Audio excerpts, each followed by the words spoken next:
දැන් මේ ව්‍යාපාරවල ගති ලක්ෂණ කියලා කොටසක් තියෙනවනේ මාතෘකාවක් තියෙනවනේ. ව්‍යාපාරවල ගති ලක්ෂණවල පළවෙනි එක තමයි විකුණුම් හෝ හුවමාරුව සිදුවීම. විකුණුම් හෝ හුවමාරුව සිදුවීම. හොඳේ. හුවමාරුව සිදුවීම. දැන් මෙතන කියන්නේ මේ මුදල්මය අගයක් තිබ්බොත් ගනුදෙනුවක මුදල්මය වටිනාකමක් තිබ්බොත් එතන ව්‍යාපාරයක් වෙනවා කියලා තමයි කියන්නේ. දැන් ඔයා හිතන්නකෝ මෙහෙම. ඔයා යනවා මතක තියාගන්න සිල්ලර කඩේකට.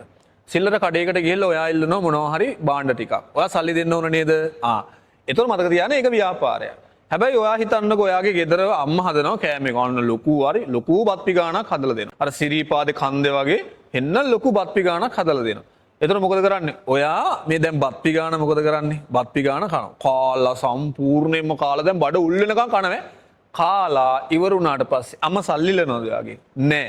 එතන මතක තියාගන්න මුදල්මය වටිනාකමක් නැහැ. මුදල්මය ගනුදෙනුවක් නැහැ එතන. අන්න ඒව ව්‍යාපාර කියලා අපි කියන්නේ නැහැ. ඒ හින්දා ඔබ මතක තියාගන්න ව්‍යාපාරයක ගති ලක්ෂණ වල පළවෙනි එක ඔබට පැහැදිලි මුදල්මය වටිනාකමක් තිබ්බොත් යම්කිසි ගනුදෙනුවක ඒක ව්‍යාපාරයක්. එහෙම නැති වුණොත් ඒක ව්‍යාපාරයක් වෙන්නේ නැහැ.